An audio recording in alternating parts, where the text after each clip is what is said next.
Laura Trujillo. Ella de hecho está haciendo la tesis conmigo de doctorado y nos va a hablar sobre algo que estamos trabajando muy intensamente justo ahora, que es de la gráfica de fichas.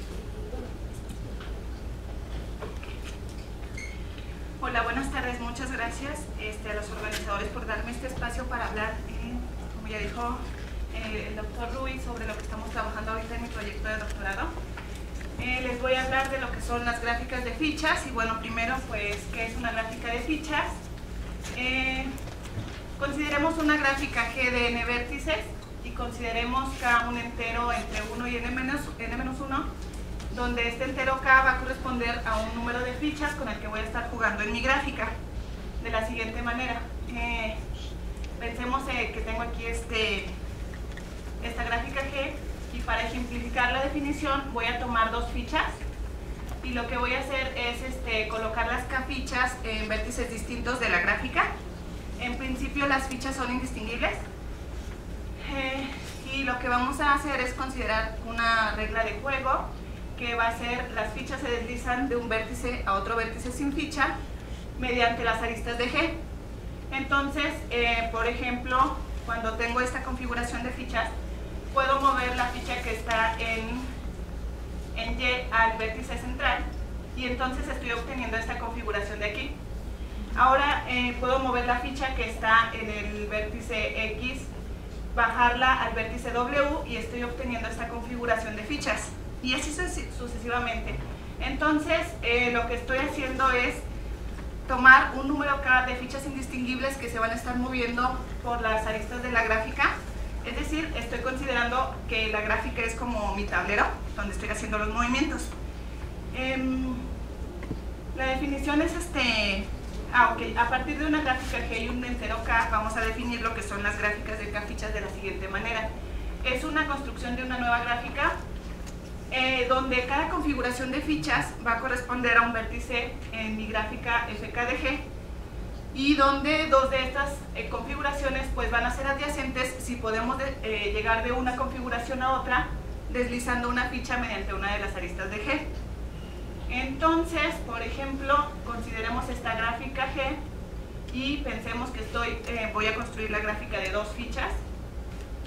Entonces, cada vez que tengo una configuración de fichas aquí, estoy generando un vértice en mi gráfica F2 de G de la siguiente manera. Esta configuración va a corresponder a este vértice en la gráfica de dos fichas. Y entonces pensemos que la ficha que está en el vértice central la bajamos al vértice de aquí. Entonces esta es una nueva configuración que corresponde a otro vértice en mi gráfica F2 de G.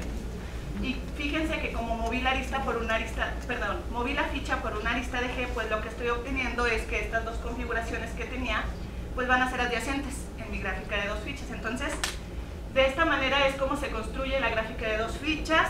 Se mueven las fichas mediante las aristas de mi gráfica. Y bueno, para este ejemplo, esta corresponde a su gráfica de dos fichas. Entonces, bueno, la definición es sencilla. Una gráfica inicial, un número de fichas que se deslizan por las aristas de la gráfica. Sin embargo, quiero mencionar que estas gráficas son importantes porque modelan ciertos fenómenos de física cuántica y también se han utilizado para estudiar problemas difíciles en el área de teoría de gráficas, como es el problema de isomorfismo, que ahorita les voy a platicar más o menos de qué va eso. Ok, bueno, ¿qué se sabe de las gráficas de fichas? Se han definido al menos 4 veces de manera independiente. En 1988, Gary Jones las definió en su tesis doctoral y estudió algunos de los parámetros de estas gráficas. En 1991, estos matemáticos, entre ellos el matemático Paul Erdos, definieron también las gráficas de dos fichas y posteriormente extendieron este concepto a más de dos fichas. También en el 2007, Terry Rudolph las definió para modelar un fenómeno de física cuántica y para estudiar el problema de isomorfismo en gráficas. Y finalmente, en 2012, estos autores definieron las gráficas de K-fichas y empezaron a estudiar los parámetros combinatorios de estas gráficas. Entonces, más o menos desde 1988 se han estado estudiando estas gráficas con diferentes enfoques y los parámetros combinatorios que han que hemos estado estudiando de las gráficas de fichas, pues son todos estos de aquí: diámetro, conexidad, hamiltonicidad, regularidad, planaridad, número de independencia, de clan, número cromático, número de empaquetamiento. Y bueno, actualmente nosotros estudiamos lo que es el grupo de automorfismos de esta gráfica de fichas y el problema de reconstrucción en las gráficas de fichas, que es de lo que les voy a estar hablando ahorita. Bueno, voy a hablar un poco porque son interesantes estas gráficas de fichas. Y para iniciar voy a platicar que se han utilizado para modelar un sistema cuántico. Bueno, puedo definir un qubit, o se define un qubit como una superposición lineal de los estados 0 y 1, que podemos escribirlo de esta manera, donde alfa y beta son unos números complejos que satisfacen esta relación de aquí. Pero los qubits tienen una particularidad, que es que cuando se les somete a observación, pues solamente van a presentar dos estados, el estado 0 o el estado 1, a los que vamos a estar llamando, al 0 vamos a estar llamando como el estado base, y al 1 lo vamos a estar llamando el estado excitado, y los voy a estar denotando de esta manera. El estado base voy a estar diciendo, digamos, no lo voy a colorear, y cuando un qubit está en estado excitado, pues lo voy a colorear de rojo. Bueno, ahora consideremos un sistema de n qubits interactuantes que puedo representar mediante una gráfica, y tal que en cualquier momento que yo someta este sistema a observación, exactamente k qubits están en estado excitado. Entonces, bueno, comienzo con un sistema de n qubits que puedo representar mediante una gráfica, donde cada vértice de esta gráfica representa los qubits, y donde dos de estos vértices van a ser adyacentes si los qubits correspondientes están en interacción. Y voy a llamar estado cuántico a cualquier configuración del sistema de qubits, pensando que exactamente k qubits están en estado excitado. Para ejemplificar esto voy a tomar k igual a 2, y entonces esta configuración corresponde a un estado cuántico de mi sistema, que puedo denotar por el 2 conjunto Q1, Q5, que corresponde a los vértices, a los qubits que están en estado excitado. Entonces, bueno, cada uno de estos van a ser configuraciones, cada una de estas configuraciones corresponden a estados cuánticos de mi sistema. Y entonces, bueno, aquí tengo ahora el estado cuántico Q2, Q5, Q3, Q5 y así sucesivamente. Fíjense, o tal vez ya se están imaginando, que podemos pensar que tenemos fichas en los qubits que están en estado excitado, ¿no? Y que se están moviendo por las gráficas, por las aristas de esta gráfica que modela a mi sistema de qubits. Ok, bueno, ahora la interacción hamiltoniana relaciona dos estados cuánticos A y B si estos difieren en exactamente un par de qubits en estado excitado y que además están interactuando. Por ejemplo, estos dos estados cuánticos A y B están relacionados por esta interacción hamiltoniana, porque pues ellos difieren en los qubits Q1, Q5, perdón, Q1 aquí y Q2 acá, ¿no? Entonces puedo pensarlo, si ahora lo traslado esta relación a las gráficas de fichas, pues como que la ficha que estaba en Q1 se movió al vértice Q2, ¿no? Y cosas de ese estilo. Entonces, por ejemplo, estos otros dos estados cuánticos no están relacionados por la interacción hamiltoniana. Ok, entonces, pues como ya más o menos se dieron cuenta, pues el sistema de interacción hamiltoniana puede modelarse mediante las gráficas de k-fichas. De la siguiente manera, cada estado cuántico corresponde a un vértice de mi gráfica fk de g, y los estados cuánticos están relacionados solo si los vértices correspondientes en fk de g pues son adyacentes. Bueno, ahora les voy a hablar les voy a platicar que las gráficas de fichas también se han utilizado para estudiar el problema de isomorfismo en gráficas. Y déjenme entrar un poco en contexto, porque es importante este problema de isomorfismo en la teoría de gráficas. Bueno, voy a recordar primero las clases de complejidad computacional de manera muy general y como que muy intuitiva. Voy a estar pensando, bueno, la clase P se define como aquellos problemas de decisión que pueden resolverse en un tiempo razonable, es decir, que tardan un tiempo polinomial para encontrar la solución. Existe un algoritmo que tarda un tiempo polinomial para encontrar su solución, y bueno, un ejemplo de esto es decidir si una gráfica es euleriana o no. puse más o menos esta imagen del problema de los 7 puentes de Königsberg, que es como surgió este problema de decidir si una gráfica es euleriana o no. Ahora también tenemos la clase NP, que consiste de aquellos problemas de decisión que pueden verificarse en tiempo polinomial. Es decir, si alguien nos da un certificado, entonces podemos verificar en tiempo polinomial si este certificado es correcto o no. Y un ejemplo de problemas de este tipo pues es decidir si una gráfica es hamiltoniana. Cuando inicio con una gráfica, si alguien viene y nos da un certificado de que esta gráfica es hamiltoniana, pues lo que nos tendrían que estar dando es un ciclo hamiltoniano en esta gráfica, ¿no? Y entonces, bueno, ya como que en tiempo polinomial podemos verificar si corresponde a un ciclo hamiltoniano esta gráfica, y entonces por eso este problema es de la clase NP. Ahora también tenemos los problemas en la clase NP completo, donde decimos que un problema P es NP completo si pertenece a NP, y además cualquier problema en NP puede reducirse a P en tiempo polinomial. En particular, esta clase es bastante interesante porque si pudiéramos resolver cualquier problema que sea NP completo en tiempo polinomial, pues estaríamos demostrando que las dos clases de complejidad computacional P y NP pues son iguales. Y bueno, un ejemplo de problemas de este tipo pues es determinar si una gráfica tiene un plan de tamaño mayor o igual que K para un K fijo. Y bueno, por ejemplo, aquí en esta gráfica tomamos este es su plan máximo y ya. Entonces, ok, ahora sí que ya más o menos recordamos lo que son las clases de complejidad computacional de las que voy a estar hablando. Déjenme platicar un poco sobre un problema del milenio. El problema consiste en decir si estas dos clases de complejidad computacional P y NP son iguales o no. Bueno, pues como muy probablemente ya saben, el Instituto Clay ofrece $1 millón a la primera persona que responda esta pregunta de manera aceptada, que lo demuestre.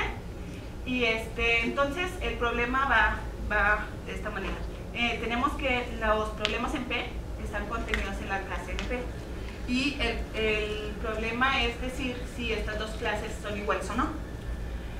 La conjetura es que son distintos, o hay quienes conjeturan que son iguales o quienes conjeturan que son distintos, pero lo que se cree es que son distintos, y uno de los motivos para creer esto es pues que existen aquí los problemas NP completo. Y ok, entonces ahora el problema de isomorfismo en gráficas consiste en determinar si dos gráficas son isomorfas o no. Y este problema juega un papel importante en este problema del milenio, porque además de que se conjetura de que P es distinto de NP, se cree que hay cosas aquí en medio que no están ni en P y que tampoco están en NP completo. Y uno de los candidatos a estar aquí en medio pues es el problema de isomorfismo. Entonces, bueno, por este motivo es importante el problema de isomorfismo en gráficas. Y bueno, y aquí todavía no les digo qué tienen que ver las gráficas de fichas con todo esto.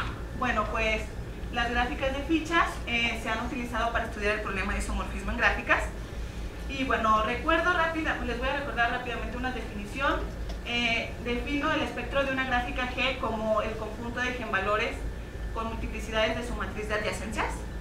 Este espectro se puede calcular en tiempo polinomial y es un invariante de gráficas, es decir, si yo tengo dos gráficas G y H tales que sus espectros son distintos, pues esto me implica que G y H son no isomorfas. Pero cuando tengo que estos dos espectros son iguales, pues no puedo decidir nada si G y H son isomorfas o no.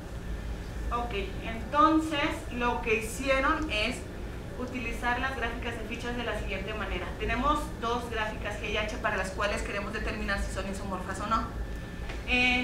Muy bien, podemos calcular el espectro de cada una de estas gráficas y comparar estos espectros. Ya sabemos que si estos espectros son distintos, pues esto me va a implicar que las dos gráficas son no isomorfas.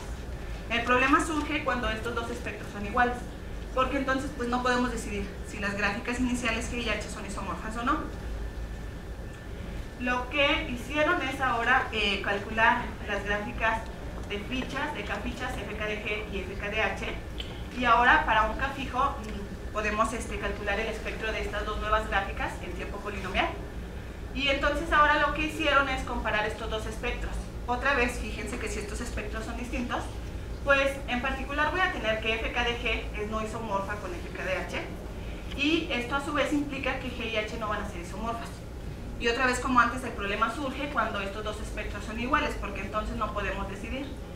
Ok, entonces podemos pensar, ok, ¿y qué tal si iteramos otra vez este procedimiento? Es decir, ahora calculamos FK de FK de G, FK de FK de H y comparamos sus espectros, ¿no? Bueno, pues en realidad puede pasar otra vez lo que pasó en esta parte de aquí, que si sus espectros son iguales, pues no vamos a poder decidir. Y entonces, bueno, esto sugiere un problema abierto. Y el problema abierto del que les estoy hablando es que si dadas dos gráficas cualesquiera G y H, existe un entero R tal que el espectro de la gráfica FK iterada R veces es distinto del espectro de FK iterado R veces ahora para la gráfica G y H correspondientes. Ajá.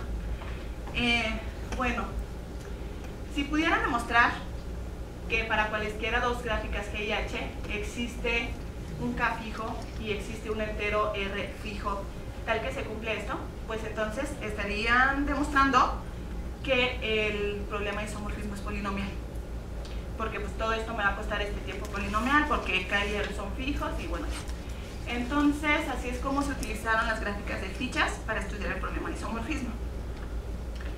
Y bueno, ahora les voy a platicar lo que estamos haciendo nosotros. En particular, bueno, ya les había comentado que estamos trabajando el grupo de automorfismos de la gráfica de fichas y estamos también estudiando el problema de reconstrucción en gráficas de fichas. Bueno, ¿a qué se refiere este problema? Este problema surge cuando nos hacemos la pregunta, dada una gráfica de K fichas F, ¿existe una única gráfica G salvo isomorfismo tal que F corresponda a la gráfica, sea isomorfa a la gráfica de K fichas de G? Y bueno, de ser así, pues entonces nos preguntamos si es posible reconstruir a esta gráfica G, ¿no? A partir de FK de G. Y entonces esto es a lo que llamamos el problema de reconstrucción en gráficas de fichas. Y bueno, en el 2012, estos autores, Ruiz Favila, David Flores y demás autores, conjeturaron que las gráficas de fichas están únicamente determinadas, es decir, si tenemos dos gráficas G y H, tales que FK de G y FK de H son isomorfas para algún K, entonces G y H van a ser isomorfas. Bueno, se ha hecho relativamente poco, o los resultados que se habían obtenido antes de que nosotros estudiáramos este problema son poco, es poco lo que se ha hecho. Y bueno, en particular en 1991, estos autores, entre ellos el matemático Paul Erdos, que ya les dije que ellos también definieron las gráficas de fichas, pues enunciaron que si T es un árbol, entonces podemos reconstruir a T a partir de su gráfica de dos fichas, y por allí hicieron algunas observaciones interesantes para demostrar, bueno, correspondientes a este resultado, pero no dieron una prueba formal o completa de este resultado. Entonces, en particular lo que les voy a platicar, ya demostramos que los árboles se pueden reconstruir de su gráfica de dos fichas y también reconstruimos otras gráficas. Entonces esto de aquí ya sale con nuestro resultado, la reconstrucción de árboles. Ok, entonces, bueno, ¿qué se ha hecho respecto a este problema de reconstrucción? Bueno, solo se ha estudiado esta conjetura en el caso de dos fichas y se ha resuelto para las siguientes familias de gráficas. En el 2007 reconstruyeron las gráficas regulares que no contienen 4 ciclos y estos mismos autores también reconstruyeron las gráficas cúbicas. Y bueno, ahora recientemente lo que nosotros hemos hecho es reconstruir las gráficas conexas de cuello 3 que no contienen a este producto cartesiano como su gráfica inducida, y el resultado del que les voy a platicar en un momento, que si tienes una gráfica con cuello mayor que 4, entonces podemos reconstruir su gráfica, podemos reconstruir a G a partir de su gráfica de dos fichas. Ok, entonces reconstruimos de F2 de G, podemos reconstruir a G para todas las gráficas que tienen cuello mayor que 4, donde el cuello pues es la longitud del ciclo más pequeño. Es decir, si tú tienes una gráfica que no tenga ni triángulos y que no tenga ciclos de longitud 4, y me das a f2 de g, entonces te puedo reconstruir, además en tiempo polinomial, a tu gráfica inicial g. Y bueno, ahorita les voy a platicar nada más el caso para conexas, pero también lo tenemos para disconexas. La estrategia para reconstruir a G es de la siguiente manera. Iniciamos con una gráfica G y el primer paso es reconstruir una arista. Tomarnos una arista, reconstruir una arista de esta gráfica, y entonces nos olvidamos por un momento de esta arista y de todas las aristas que inciden en alguno de estos dos vértices. Entonces lo que nos queda pues son componentes conexas. Enseguida lo que hacemos es pues reconstruir cada una de estas componentes conexas, y finalmente lo que hacemos es reconstruir estas aristas que van de cualquiera de estas componentes a alguno de los vértices en esta arista inicial. Entonces este es más o menos a grandes rasgos lo que hacemos para la reconstrucción. Déjenme definir primero lo que es una gráfica de K2 prismas.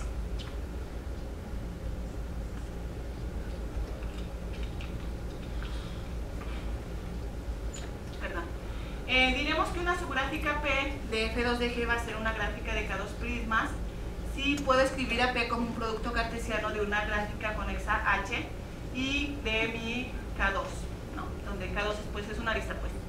Entonces, por ejemplo, esta es una gráfica de K2 prismas porque puedo expresarla de esta manera, como el producto cartesiano de esta gráfica conexa H y de este K2. Y entonces, más o menos la idea intuitiva de esta definición de K2 prismas pues es que se obtienen añadiendo nuevas aristas de manera adecuada para formar 4 ciclos con lo que ya teníamos antes. Lo que quiero decir con esto es lo siguiente, fíjense, iniciamos con una arista y ahora agregamos una nueva arista, de modo que esta nueva arista va a formar un 4 ciclo con la que ya tenía antes, ¿no? Entonces ahora agregamos otra nueva arista y otra vez esta la puedo pensar que induce un 4 ciclo con alguien más, ¿no? Entonces, a esto me estoy refiriendo con que las gráficas de K2 prismas es ir añadiendo aristas de manera adecuada para obtener 4 ciclos, y de modo que la gráfica resultante pues sea un producto cartesiano de este estilo. Entonces, estas gráficas de K2 prismas, pues bueno, fíjense que son no es otra cosa más que 4 ciclos pegados, ¿no? Entonces podemos pensarlo como Legos, donde todas las partes son 4 ciclos que vamos pegando de manera adecuada. Y bueno, sí, la base de estos K2 prismas pues son los 4 ciclos, entonces nos interesa saber cómo se generan estos 4 ciclos. Entonces, en F2 de G solamente hay 3 maneras de generar 4 ciclos, que son estas de aquí, pero fíjense que la primera y la última forma pues involucran 4 ciclos en F2 de G. Perdón, en G, involucran 4 ciclos en G, así es que si yo restrinjo mi conjunto de gráficas a las que tienen cuello mayor que 4, entonces solamente hay una manera de generar 4 ciclos en mi gráfica de 2 fichas, que es esta de aquí, que lo que estamos haciendo es mover una ficha por una arista, que va a ser esta de aquí, que corresponde a estos dos vértices, a estas dos configuraciones, mientras que la otra ficha se mueve por una arista distinta a la primera. Y de esta manera estamos obteniendo aquí un 4 ciclo. Bueno, entonces, cuando restrinjo mi conjunto de gráficas a las que tienen cuello mayor que 4, es decir, no hay ni triángulos y tampoco hay ciclos de longitud 4, pues solamente hay una manera de generar 4 ciclos en la gráfica de 2 fichas. Ok. Ahora este resultado lo extendimos para las gráficas de K2 prismas, y lo que demostramos es que si G tiene cuello mayor que 4 y P es una gráfica de K2 prismas maximal de F2 de G, entonces solamente hay una única manera de generar a este prisma P, y la manera en que se genera es moviendo una ficha en una arista E, mientras que la otra ficha se mueve en una componente de G menos AB. Entonces, pensemos en esta gráfica de K2 prismas. Entonces, fíjense, la idea intuitiva de lo que hicimos para demostrar este resultado es la siguiente. Consideremos este 4 ciclo. Entonces ya sabemos que los 4 ciclos se generan de una única manera. Pues este 4 ciclos se genera por mover una ficha en la arista XY y la otra ficha que se mueve en la arista AB. Ok, entonces ya reconstruí esta pequeña parte de mi gráfica de K2 prismas. Entonces ahora, cuando consideramos el siguiente 4 ciclo, otra vez hay una única manera de generar este cuatrociclo, y como ya conocíamos los vértices de acá arriba, pues ya no nos queda de otra más que este cuatrociclo se generó por mover ahora una ficha en la arista YZ y la otra ficha que se movía en la arista inicial AB. Entonces así, cada vez que aplicamos este resultado a cada uno de los cuatrociclos que conforman nuestra gráfica de K2 prismas, pues lo que estamos demostrando es que gráfica de K2 prismas se generó por mover una ficha en una arista B y la otra ficha que se mueve en una subgráfica H de aquí, que esta H pues es la manera en la que se escribe P como el producto cartesiano de H con K2. Y entonces lo que estamos haciendo realmente es reconstruir las componentes de G menos AB. Cada vez que nos agarramos una gráfica de K2 prismas, lo que estamos haciendo es reconstruir estas. Ok, como nos estamos tomando esta gráfica de K2 prismas maximal, pues lo que estamos haciendo es que esta subgráfica pues sea una componente de G menos AB. Entonces esto nos permite reconstruir las componentes de G menos AB. Ok, ya puedo reconstruir una arista y puedo reconstruir las componentes restantes cuando quito esta arista. Muy bien, ya ahora solo me van a faltar reconstruir las adyacencias entre cada una de estas componentes y mi arista AB. Entonces pensemos que tenemos aquí una gráfica de K2 prismas, ya sabemos que se genera de una única manera, por mover una ficha acá en una subgráfica, mientras que la otra ficha se mueve aquí en una arista, y entonces bueno, ya puedo etiquetar estos vértices, y entonces lo que se hace aquí es encontrar la configuración AB, que va a ser un vértice aquí en mi gráfica de dos fichas, y lo que vamos a tener es pues unas ciertas adyacencias entre esta gráfica de prismas y mi vértice en mi configuración AB, ¿no? Entonces, por ejemplo, consideremos esta arista que remarqué en azul, y lo que me está diciendo esta arista es que puedo moverme de la configuración UA a la configuración AB. Es decir, cuando tengo aquí mis dos fichas en U y en A, puedo moverme hacia la configuración AB, pero recuerden que las fichas se mueven solamente por aristas de la gráfica. Entonces, lo que implica es que pues vamos a tener una arista que conecta el vértice U con mi vértice B. Y bueno, ahora consideremos otra arista de las que tenemos aquí ya dadas. Ahora consideremos la configuración XB, que es adyacente a la configuración AB. Es decir, cuando tengo aquí mi configuración de fichas, donde una ficha está en X y otra ficha está en B, puedo moverme hacia la configuración AB. Y de aquí, pues lo que deduzco es que existe una arista que conecta el vértice X con el vértice A. Y bueno, esto se hace para cada una de las aristas. Y con este método lo que estamos haciendo pues es ahora reconstruir las adyacencias entre la arista AB y cada una y las componentes que tenía acá afuera, ¿no? En G menos AB. Y bueno, ahora sí ya más o menos tenemos los ingredientes principales para la reconstrucción de mi gráfica G. Entonces, la manera en que reconstruimos a G cuando G es conexa y tiene cuello mayor que 4 es la siguiente. Inicio con una gráfica de K2 prismas P sub 1 y ya sé que esta se va a generar por mover una ficha en una componente H1 y otra ficha que se mueve en la arista AB. Enseguida vamos a encontrar, a reconocer esta configuración AB aquí en mi gráfica de dos fichas. Y bueno, ya sabemos que van a existir aquí unas ciertas adyacencias entre esta configuración y mi gráfica P sub 1. Entonces, de estas adyacencias, pues lo que podemos hacer es reconstruir las adyacencias que hay entre H1 y mi arista AB. Ok, entonces ya tenemos aquí reconstruida esa parte, y entonces lo que hacemos enseguida es considerar una nueva gráfica de K2 prismas, que es sub 2, que haya sido generada por mover una ficha en H2, en una componente H2 de G menos AB, y la otra ficha que se movió en la arista AB, donde estoy tomando mi arista inicial AB, la misma arista.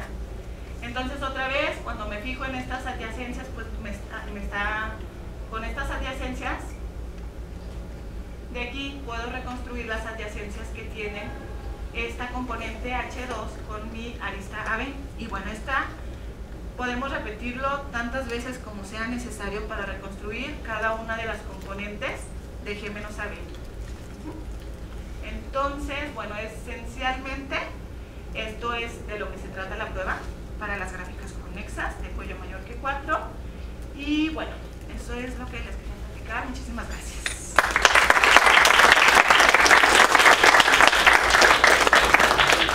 ¿Hay preguntas?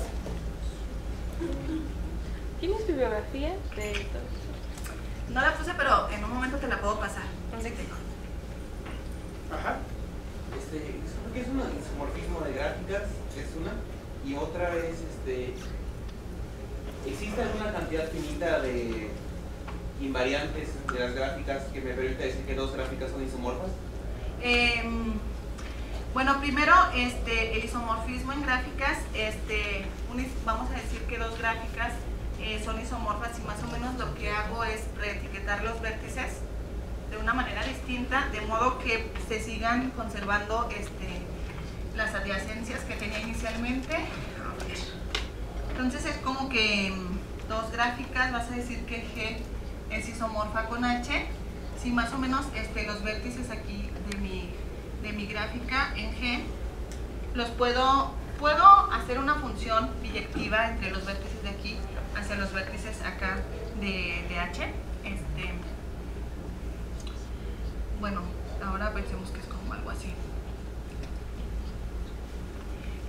Puedo hacer una función f biyectiva entre los vértices, tal que cuando yo me agarro aquí dos vértices que son adyacentes y les aplico mi función, pues van a ir a dos vértices adyacentes acá. Es decir, más o menos como que la idea intuitiva es como volver a reetiquetar tus vértices, o digamos también que lo que puedes hacer es como que mover tus vértices en tu plano, de manera que obtienes un dibujo nuevo, pero que tienes las mismas aristas, las mismas adyacencias. Es decir, estas dos gráficas son esencialmente la misma, pueden cambiar sus etiquetas, pero la gráfica esencialmente es la misma. Entonces eso es lo que es el isomorfismo en gráficas. Y bueno, hay muchos invariantes de gráficas, pero ninguno es concluyente en el sentido como lo platicaba aquí. Por ejemplo, un invariante de gráficas pues es su número de vértices, ¿no? En principio, si dos vértices tienen distinto número de vértices, perdón, si dos gráficas tienen distinto número de vértices, pues ya sabes que no pueden ser isomorfas. El número de aristas, puede ser también el número de coloración, ahora aquí las gráficas de fichas, el espectro, perdón, cosas de ese estilo. Pero que no, ninguna es concluyente en el sentido de que siempre puedas, que te baste un número finito o uno, o un número finito de invariantes para decidir si dos gráficas son isomorfas. Porque en principio, si tuviéramos eso, pues creo que el problema de isomorfismo sería polinomial. De hecho, viendo ahora la gráfica y el isomorfismo, se ve que son un espacio topológico. Se puede definir una topología a través de las adyacencias. Sí. Entonces el problema de isomorfismo de gráficas es el mismo que el problema de isomorfismo de espacios topológicos, que igual está abierto aún. Pero es que es combinatorio en este caso. O sea, por ejemplo, aquí puedes dibujar más o menos como que esta gráfica de modo que las aristas como que se intersecten, ¿no? Y bueno, como que en topología ahí ya cambia la topología, ¿no? Que estás viendo, o algo así. O sea, aquí es meramente combinatorio. Ajá. ¿Tiene unas preguntas? Ajá. Sí, oye, ¿puedes repetir la definición que dice de dos gráficas que están en interacción hamiltoniana? Ok, gracias. Y bueno, esa es una, y la segunda es si esta definición está inspirada en algún fenómeno físico o cuál es la motivación de esa definición. Mira, bueno, todavía no sabemos mucho del tema, pero lo estamos empezando a estudiar, cómo se relacionan con física cuántica. Pero más o menos cuando definieron estas gráficas en el 2007, lo que hicieron es la persona que los definió es un físico que pensó en modelar un sistema de qubits, ¿no? Así tal cual como lo platiqué. Entonces, aquí, ¿verdad? Sí, pues no creo que era ¿A la siguiente? Sí. Sí, pues más o menos, o sea, lo que definen ellos es ahí digamos una función entre dos de estos, entre estados de este estilo, que más o menos hasta ahora lo que entiendo es que modela la transición de energía en un sistema. O sea, podemos pensar que estos qubits que están en estado excitado, pues, digamos, contienen energía, y donde cada qubit o tiene energía o no tiene energía, y entonces esa energía, digamos, aquí a este sistema tú le aplicas 2 unidades de energía o algo así. Entonces esta energía transita de qubit a qubit o de vértice a vértice. Más o menos eso es lo que entiendo, aunque... Porque después mostraste un ejemplo en donde no está de interacción, ¿no? Sí. Y entonces, o sea, esa definición no sé si está inspirado en algún fenómeno físico que ocurra. Como lo leímos en el artículo donde lo definieron, es de esta manera, como qubits que interaccionan entre ellos. Pero no sé muy bien, pero creo que por ejemplo también se puede hacer como pensarse como espines, donde un spin solo es de un medio, donde o el spin está hacia arriba o está hacia abajo, cosas de ese estilo, en el sentido de que lo que decía aquí, como que o tienen energía o no tienen, o son ceros o unos, aquí en la acá en la definición de qubits, ¿no? De que cuando lo sometemos a observación, pues solamente nos van a reflejar 2 estados, o tienen energía o no tienen, o arriba o abajo, cosas de ese estilo. Es más o menos la relación que hasta ahora estamos entendiendo con física cuántica y con física. ¿Había una pregunta de trata? Bueno, mi pregunta iba más en ese aspecto de que si se podía usar para modelar redes de cristales, por ejemplo redes de silicio en donde se intercambian electrones o huecos de electrones. No sé, la verdad, no sé, pero más o menos estamos intentando entrar al mundo de la física y la física cuántica para ver qué relaciones hay entre las gráficas de fichas o qué otros fenómenos pueden modelar estas gráficas, pero en principio todavía no sé. Venimos de la parte combinatoria. Sí. Entonces no sabemos mucho de física y fue una sorpresa para nosotros que tuviera aplicaciones en física. Estamos tratando de ver qué propiedades podrían ser interesantes en física y probarlas con nuestras técnicas de combinatoria. ¿Había otra pregunta? Déjame ver si entendí el problema verde que tenía. Era si el problema de determinar si siempre que tienes 2 gráficas que no son isomorfas, podías encontrar un R de tal manera que el espectro de la R-ésima iteración de cada gráfica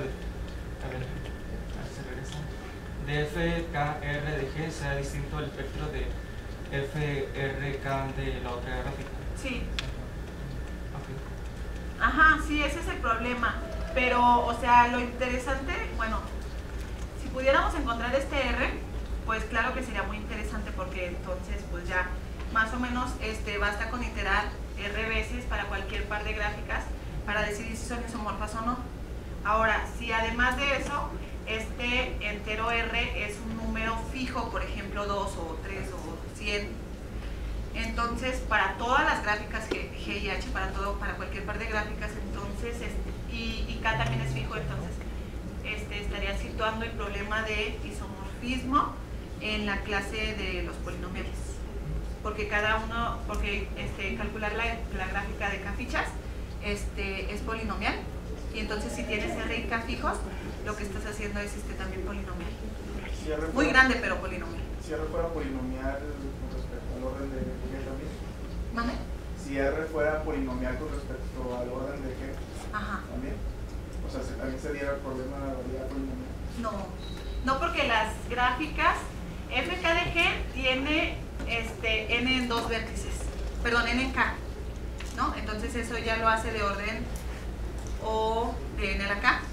Entonces, por ejemplo, si R es como n medios, pues ya no lo saca de lo polinomial. Ajá, sí.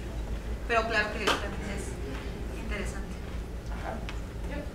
¿Por qué completura en que no es ni polinomial ni NP completo?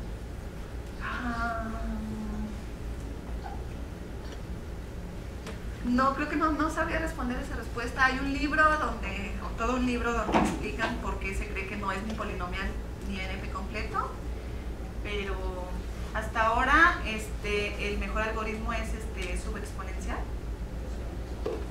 Sí, ¿verdad? Sí, en 2017 demostraron que isomorfismo en gráficas se puede resolver en línea a la log n. Y fue como el choque en la comunidad, porque se conjetura que los NP completos no los puede resolver en tiempo subexponencial. Entonces dices, ok, entonces casi seguramente no es NP completo. Y la razón por la cual la gente conjetura que no es polinomial es porque lo han intentado y no le sale. Pues ya a esas alturas del partido en algoritmos, es rarísimo el algoritmo para el cual no haya al menos o sea, que esté en P y que no haya rápido caído, hayan encontrado un algoritmo de tipo polinomial, con excepciones notables como primos. O sea, saber si un número es primo se puede resolver en tipo polinomial y la gente no sabía, pero eso fue en 2000 y cacho.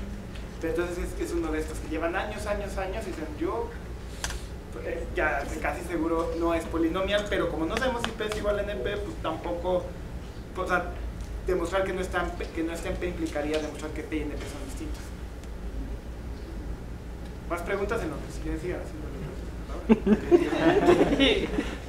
Dando una gráfica y un número de fichas, puedes determinar cuántos vértices tienes tu gráfica. Sí, claro. Se conoce fácilmente porque son el número de combinaciones, van a ser n en k. Se conoce también el número de aristas y bastantes, bueno, muchos de los parámetros, número cromático, diámetro, conexidad, muchos de los parámetros ya se han estudiado. ¿Están relacionados? Están relacionados. ¿Perdón? Con los de la gráfica. Algunos sí y otros no, como por ejemplo el número cromático sí.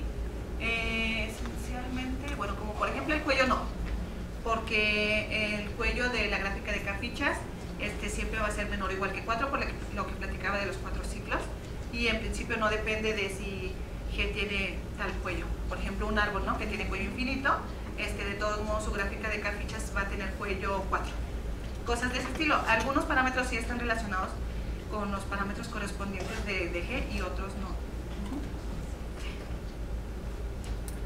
Sí.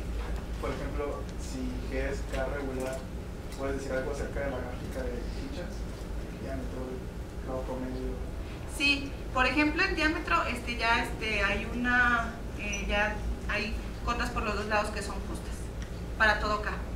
El número cromático también ya se acotó por arriba. Si son regulares, sí se pueden decir más o menos muchas cosas. Por ejemplo, la regularidad. Son como 5 o 6 gráficas que sus gráficas de fichas son, la planaridad. Son nada más como 5 o 6 gráficas que sus gráficas de fichas son planares también. Y, el hecho de que sea regular o cosas así, pues sí facilita las cosas, pero sí, en general ya se conocen parámetros de los que platiqué aquí como para todo K y para todas las gráficas. O se han dado cuotas y se han dado allí. Sí. El ejemplo que diste, la gráfica de fichas es un ciclo. Sí. Entonces mi pregunta es si existe un resultado del tipo caracterizar la familia de todas las gráficas, cada vez que sus gráficas de fichas son ciclos, o árboles, o caminos. Sí, que buena pregunta, lo estudié cuando estaba haciendo la maestría.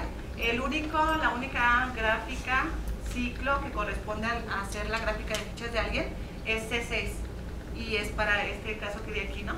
De aquí. O sea, cualquier ciclo distinto de C6 no es gráfica de fichas de nadie. Un árbol no es gráfica de fichas de nadie. Por esto que ahorita comentaba del cuello, de que todas las gráficas de fichas tienen cuello menor o igual que 4, entonces en particular, por ejemplo, no pueden ser árboles.